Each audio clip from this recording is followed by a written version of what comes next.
لو كان بيننا الحبيب لدنا القاسي والقريب من طيبة قبل المغيب طالبا قرب الحبيب. Yang mengira-ngira waktu dia sudah lama kali di daerah Sabajor, orang tua yang ada di situlah. Kami waktu itu masih anak muda. Dia datang kemari, tamat dari Mustafawiyah katanya. Dia ulang-ulang ngajar di rumah, baru belakangan ke madrasah.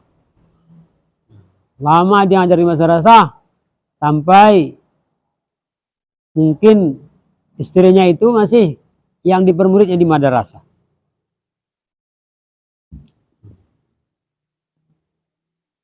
Akhirnya itulah ketika sudah berkembang keilmuan di tahun 86-87 saya pas kelas 3 saya tinggal di Jahe, datanglah dia mengatakan aku mau ngajar sini nak katanya, datang dia ke pondokku. Kalau kami memanggil bapak saja ya, walaupun adik ayah bapak. Aku mau ngajar sini. Nanti sekali-sekali aku tinggal di rumahmu. Boleh, saya bilang. Senanglah aku kan. Sejak itulah. Saya masih kelas 3. Ada penitia. Sudah mengajar dia di sini. Tahun 86-87 ajarannya. Dia mengajar, nggak salah waktu itu kelas 3. Tapi bukan kelas saya. Itu yang mengajar. Sampai 2 tahun kemarin, itulah datang musibah sama dia. Mereka punya pengajian di Tapungkud. Ayah Saminan, Ayah Ginda, Ayah Nurdin, Ayah Ridwan, gantian di Muara Pungkud. Dia sehat. Pengajiannya hari Selasa pagi berangkatnya. Setelah minum pagi-pagi biasa dia sudah bertahun-tahun nggak pernah makan pagi. Itu rahasia hidup dia. Kok sehat kali badannya kata orang. Dan awet muda terus. Begitu datang penyakit, nah udah. Penyakit apalah. Tapi sebelum datang penyakit, heran orang sama dia. Ternyata dia sudah berpuluh tahun pagi-pagi hanya makan tajin. Tahu tajin? Air tajin. Itu makanan dia. Ketika kita masak beras, masak nasi kan, airnya itulah diambil. Itulah makanannya, bertahun-tahun. Sampai jam 1 baru makan itu. Itulah rahasia hidup dia itu. Kekuatan apanya. Dan sampai akhir tuanya giginya hanya satu yang copot. Itu pun ditambal kembali supaya makhrajnya tetap bagus. Ya. Jadi sekaligus saya mengumumkan ini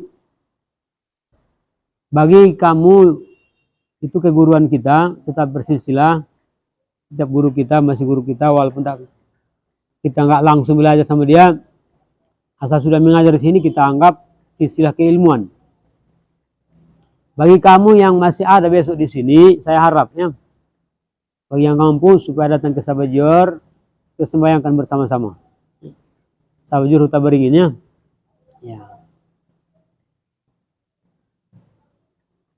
Itulah harapan saya. Tadi begitu selesai Jumat tadi datang telepon.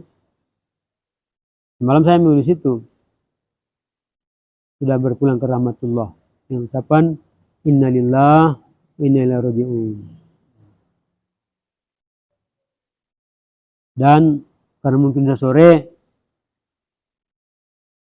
jenazahnya mungkin besoklah dikuburkan.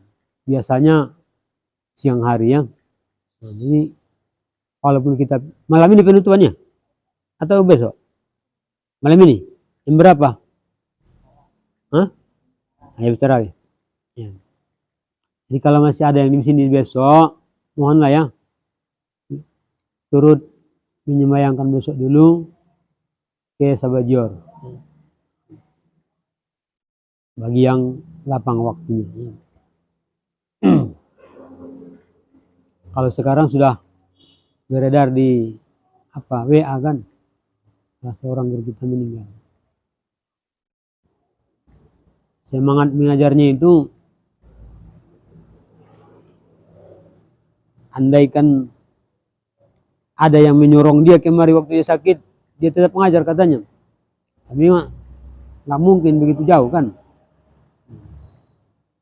Ada 2 kali dia datang kemari dibawa anaknya, pakai mobil, pakai becak. Sekali pakai becak, pakai mobil. Langsung masuk lokal itu mengajar, walaupun satu pak. Saking semangatnya ngajar itu. Mudah-mudahan Allah tempatkan dia di tempat yang diridhoinya. Apalagi ini hari Jumat dan bulan puasa kan. Kita doakanlah ya. Itulah harapan saya. Bagi kamu yang masih ada kesempatan, besok tolonglah kita sama-sama ke Sabajor, tidak hanya menyembayangkannya. Dan kita berdoalah dengan berakhirnya hari ini kita baca jilid 1. Ya, mudah-mudahan keberkahan diberikan Allah sama kita. Tapi walaupun tamat, semangat belajar terus ya. Ya cukup sampai di sini. Ya. Dan kita harapkan untuk jilid kedua diberikan Allah kita ke lapangan. Sebagai penjelasan, ini umdah. Ini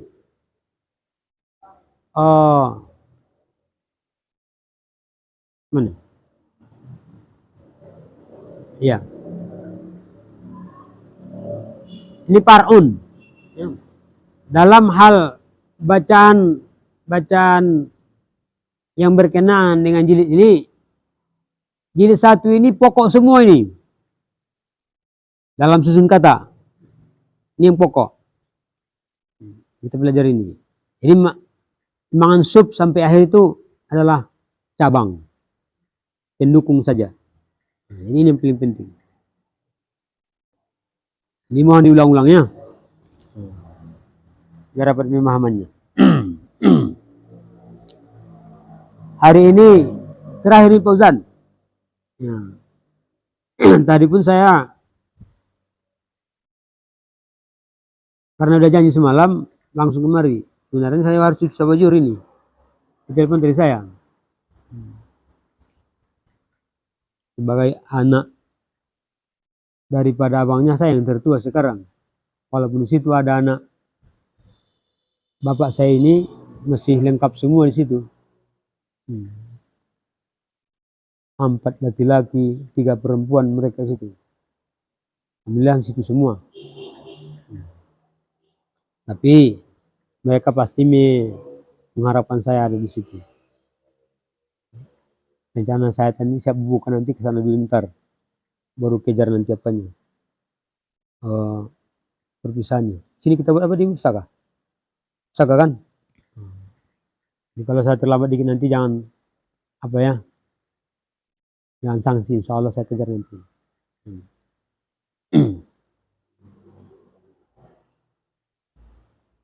Hanya kepada Allah kita berserah diri. Dengan selesainya kita membaca sore ini Kawakib jilid 1 ini, semoga apa yang telah kita baca, kita pelajari, ya, keberkahanlah yang kita harapkan daripada Allah. Sebagaimana Allah telah memberikan keberkahan kepada asal daripada pengarang kitab ini dan semua orang yang telah mempelajari kitab ini dan telah mendapat keberkahan, itu juga lah yang kita harapkan dan berguna buat kita di dalam kehidupan dunia. Memang kata Rasul, ta'allamul arabiyata wa'allimuhan nasa. Pelajarilah bahasa Arab itu dan ajarkan kepada orang lain. Jadi kita tidak cukup hanya belajar. Kita harus berniat, berazam, bertekad untuk mengajarkan orang lain sebatas ilmu yang kita pelajari. Istilah sekarang menurut kapasitasnya.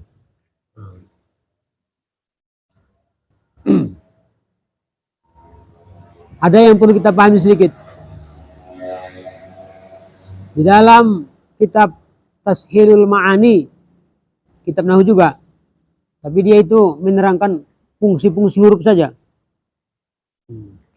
Rupanya bi itu ba harfu jarin, salah satu fungsinya atau namanya ba itu lil musahabah.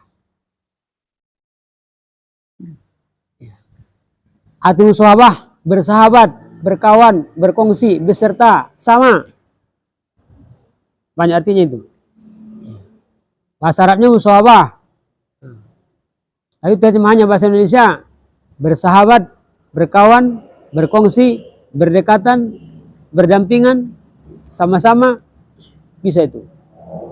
Makanya rupanya setiap kita memulai pekerjaan yang baik, disuruh Nabi baca bismillah. Kenapa? Bismillah, pakai ba dia. Enggak ismullah. Enggak, qara'tu asmallah. Kenapa? Bismillah. Itulah tadi. Bi itu musahabah. Artinya, apapun pekerjaan kita, kita sertakan Allah. Itulah maksudnya itu. Apapun pekerjaan kita yang bagus, yang diridhoi syariat, jangan lupa sertaikan Allah. Sertakan Allah. Sehingga di kitab Ihya Ulumuddin diterangkan pada menerangkan adab-adab makan,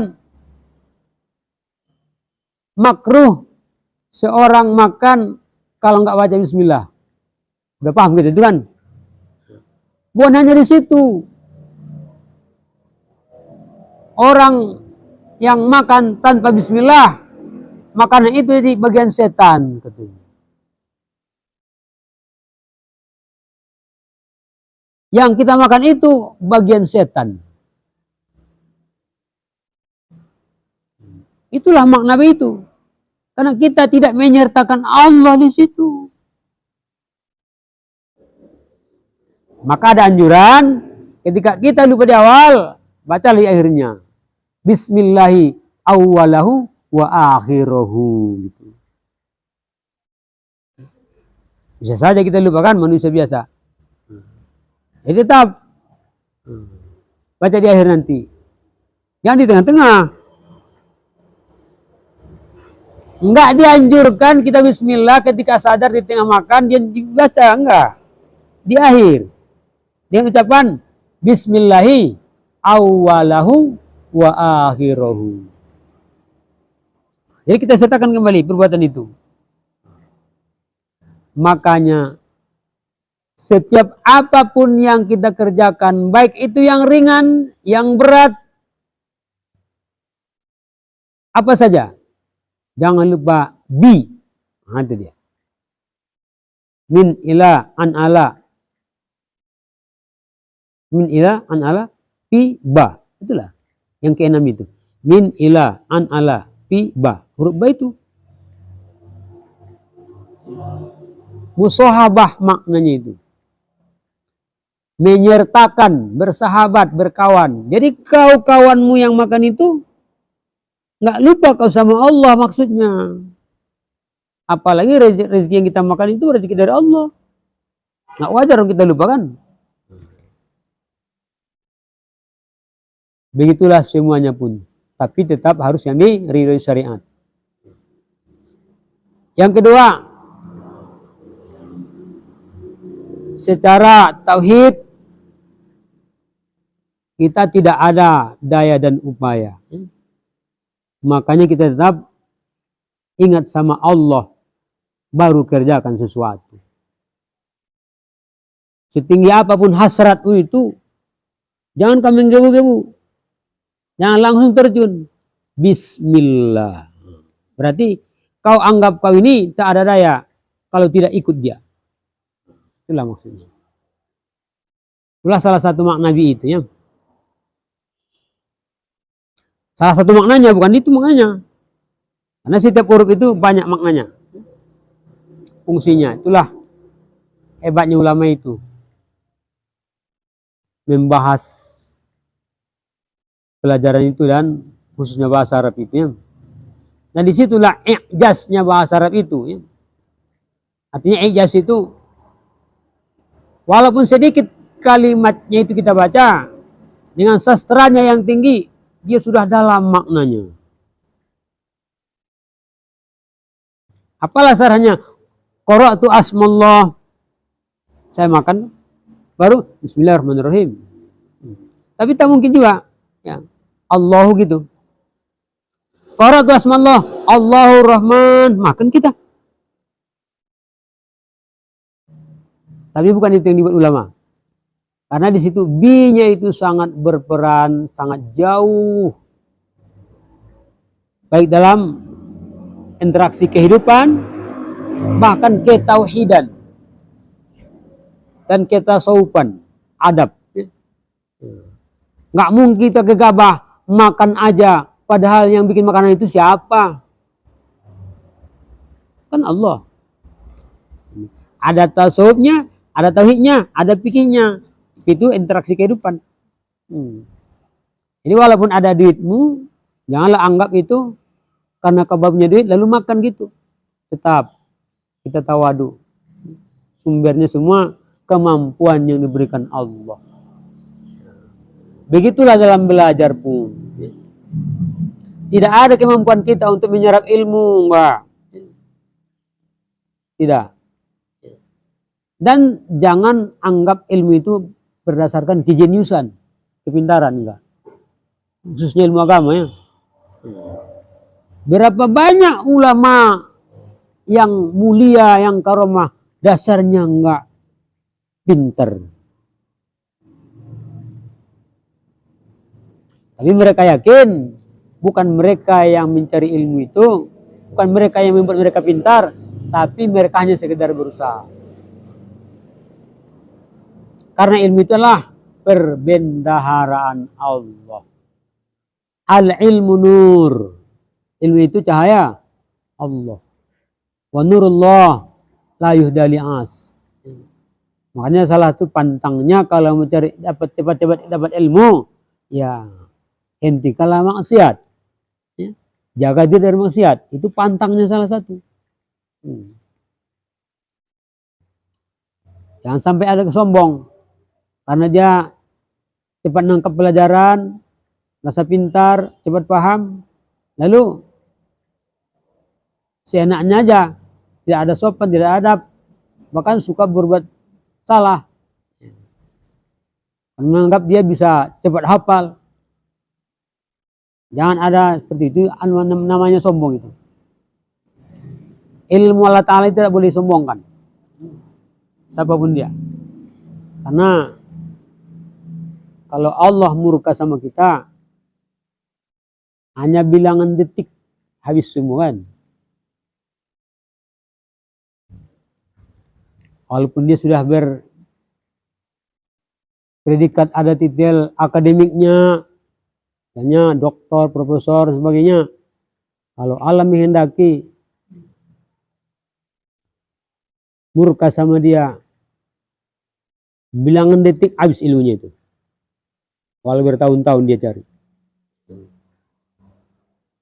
Begitulah tawaduknya ulama itu semua, supaya kita ikutin. Ya.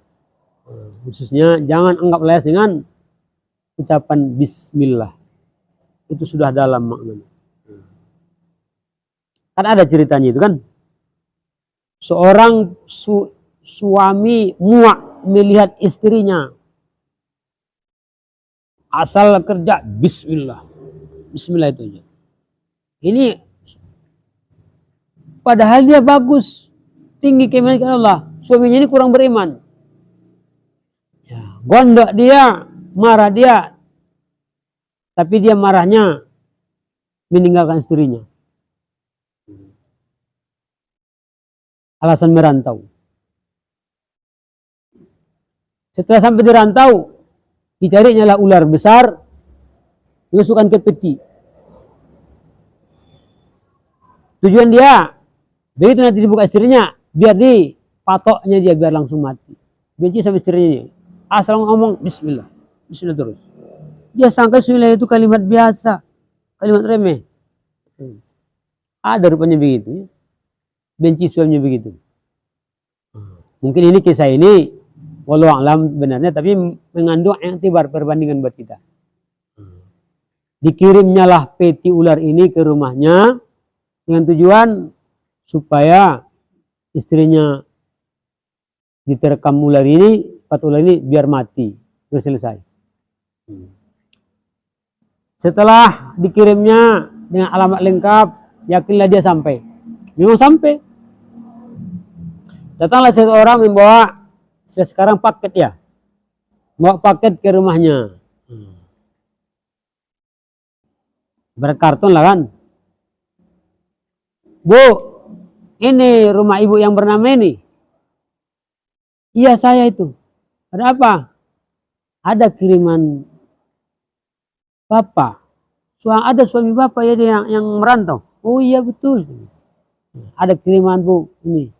Apa itu? Ya, mana tahu kami. Oh iyalah, kasih ya. Dia tak kalah di rumah. Begitu pergi yang mengantar ini berubah bercahaya.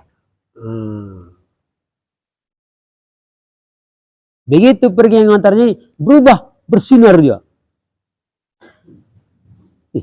Luar biasa ini gitu. Apa ini gitu? Ternyata dia buka, udah menjadi emas.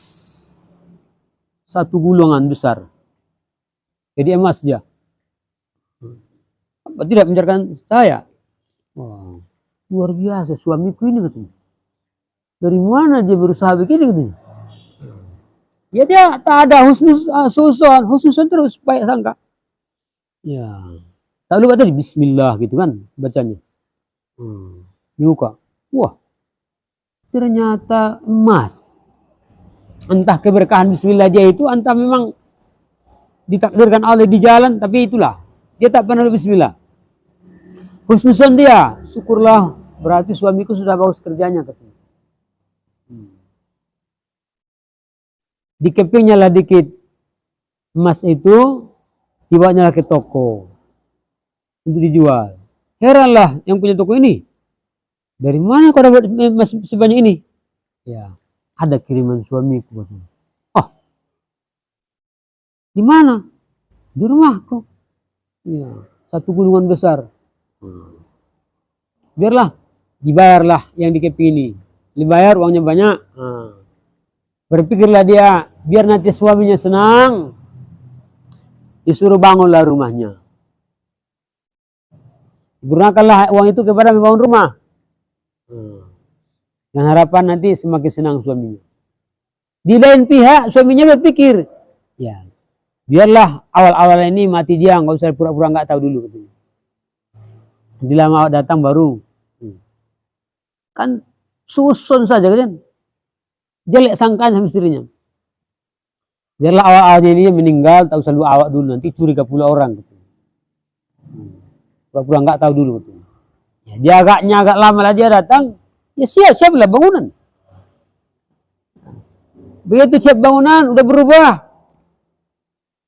100 derajat, datanglah dia. Dari jauh heran dia.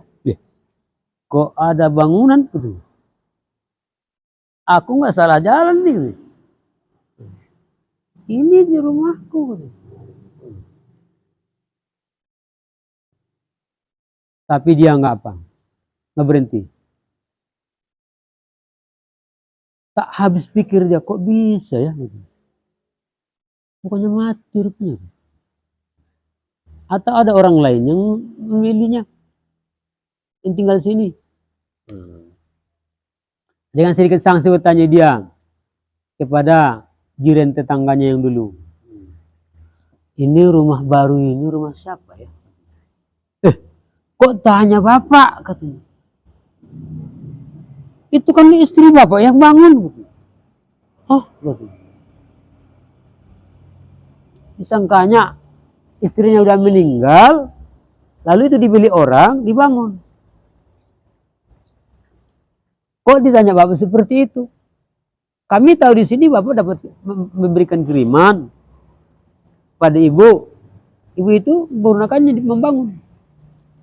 Jadi masih hidup dia. Ya, bapak ini kemana gitu? Itulah bangunan dia.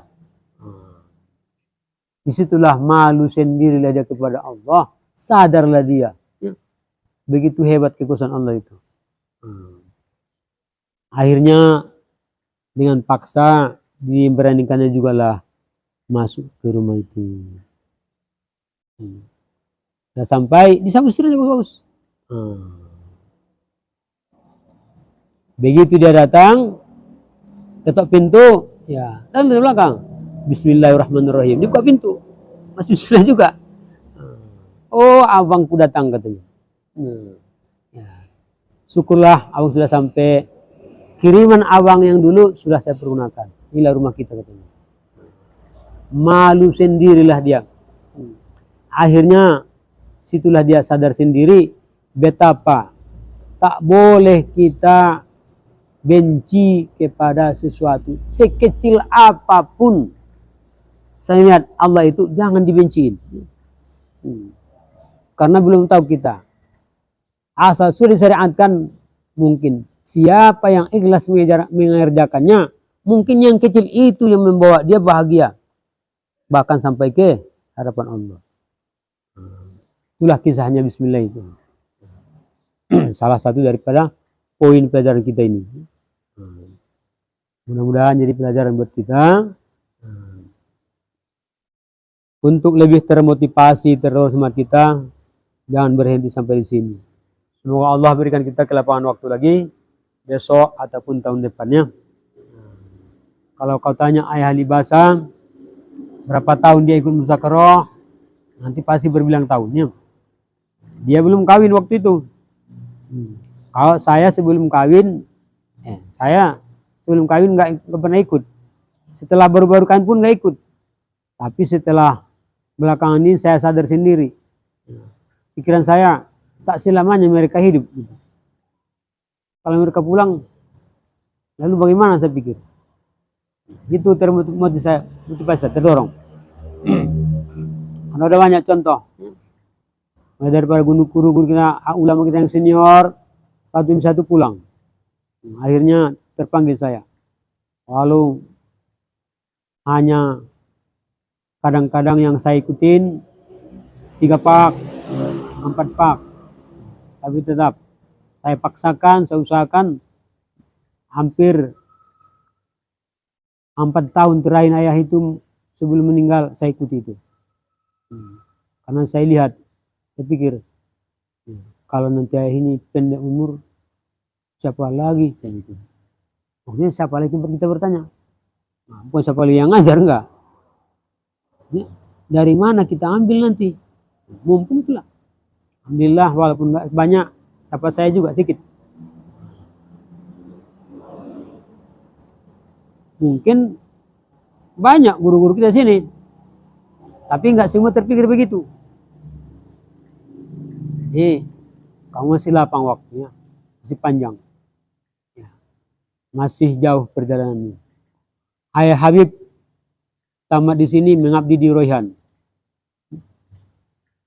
Royhan mengabdi itu. Tapi karena semangat ilmunya terbang ke Jawa 5 tahun.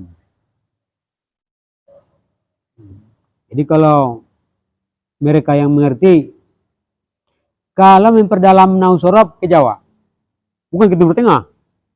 Ya. Itu hebatnya sekarang Indonesia ini. Kalau ingin memperdalam nahu sorab ke Jawa, jangan ke Timur Tengah.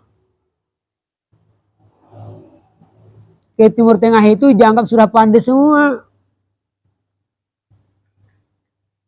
Nggak lagi disuruh Europe. Jadi kalau yang membahas kalimat ulama-ulama Jawa, bertekadlah kau nanti, setidaknya 2 tahun 3 tahun, supaya kau dapat ambil bagian. Ya. Saya tidak terbuka pikiran saya waktu itu, tapi mereka waktu anak muda terbuka. Beberapa orang di sana kan, dari Jawa.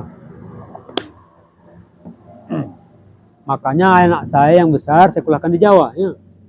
Abang kamu di Jawa dia. Sekarang di PKL di Medan. 2 tahun lagi dia tamat di Lirboyo. Apa namanya? Surabaya. Lirboyo. Kelas 5 dia di sini. Tamatlah yang jual apa itu? Jual kitab ya. Abang Hanapi. Yang jual kitab itu. Sakia. Yang sekarang jualan itu. Yang anak muda itu. Kelas 5 anakku di abangmu di sini.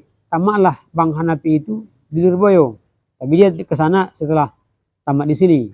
Hilang-hilang buana cari ilmu. Tamat dia, datanglah dia ke rumah. Aku udah habis di Lirboyo ya. Aku ingin ada generasiku di situ. Supaya mendapatkan ilmu yang lebih banyak lagi. Karena rencana full siang malam belajar. Itu ini dia. Maksudmu, adik yang di rumah inilah 1. Dan anak Pak Darwis 1 katanya. Caranya, ya, biar ku bawa aja. Pokoknya izin dari ayah, izin dari ibu. Soal daftarnya, akulah mendaftarkan semua. Apakah kau sudah ngomong dengan mereka? Sudah. Udah ku sampaikan sama mereka. Mereka mau. Baguslah. Singkat cerita, siap kalau semua keperluan. Dibawanya lah abang kami itu. Berhenti kelas 5 di sini. Yang adik anak Pak Darwis berhenti kelas 4. Dibawa lagi ke sana. Ijazah sananya. Ternyata kalau mengikuti dari dasar, tak bisa numpang di jalan. Harus dari dasar. Masuklah ibtidai kembali. Bukan senangnya, ibtidai kembali. Ibtidai langsung.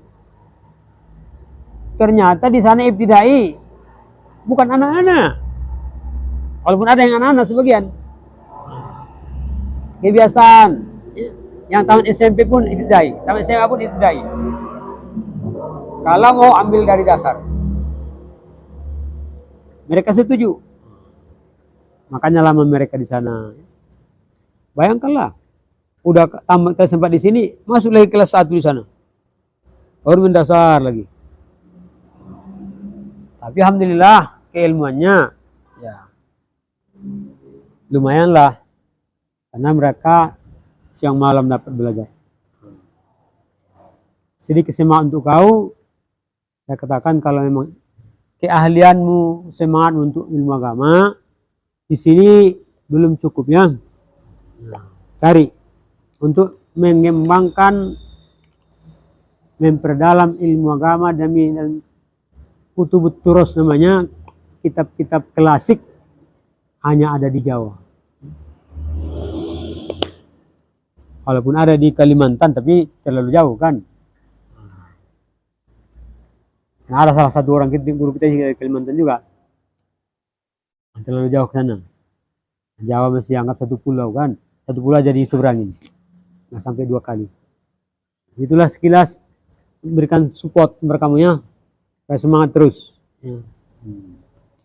Demikian saja. Ya, pas waktunya kita berdoa. Bismillahirrahmanirrahim. Kalamun qadimun la yumalu sama'u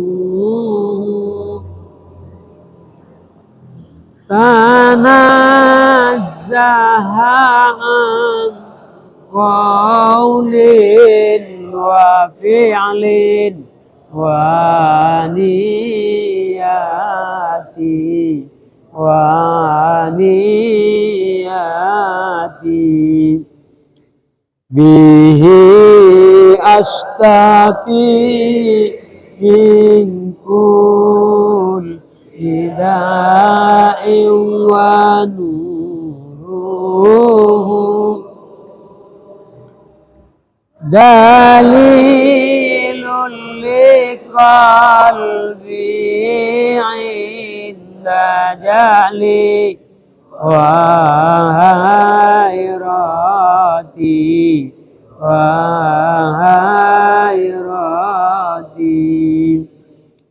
fa ya rabbi mati'ni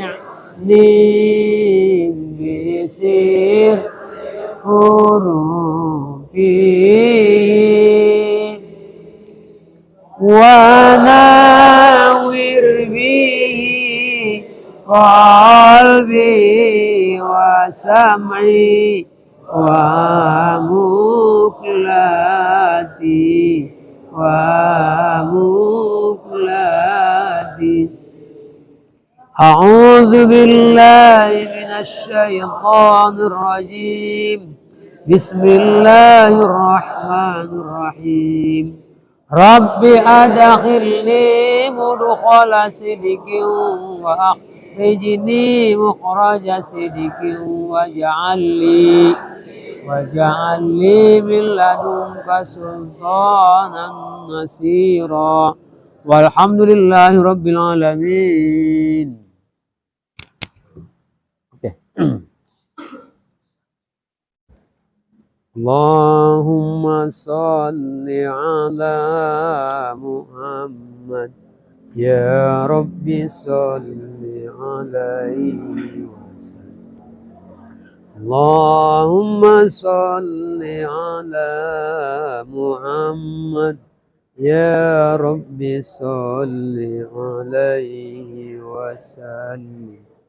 Allahumma salli ala Muhammad ya Rabbi salli alaihi wasallam. Allahumma salli ala Muhammad ya Rabbi salli alaihi wasallam. Allahumma salli ala Muhammad ya Rabbi salli alaihi wasallam. Allahumma salli ala Muhammad ya Rabbi salli alaihi wasallam. Allahumma salli ala Muhammad ya Rabbi salli alaihi wasallam. Allahumma salli ala Muhammad ya Rabbi salli alaihi wasallam.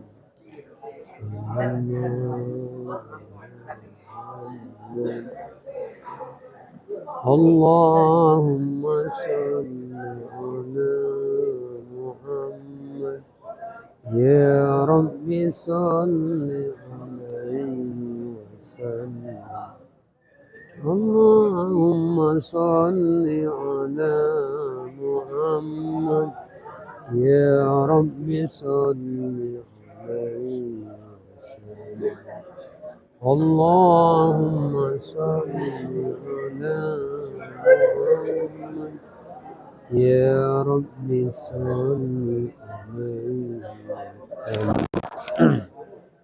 Allahumma salli ala Muhammad ya Rabbi salli alaihi wasallam. Allahumma salli ala يا رب صل عليه وسلم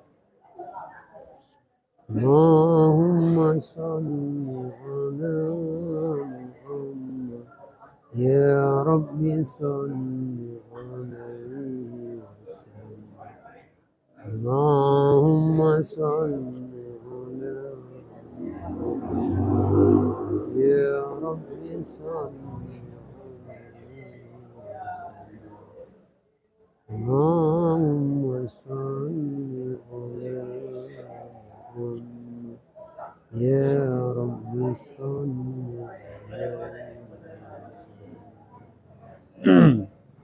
اللهم صل على محمد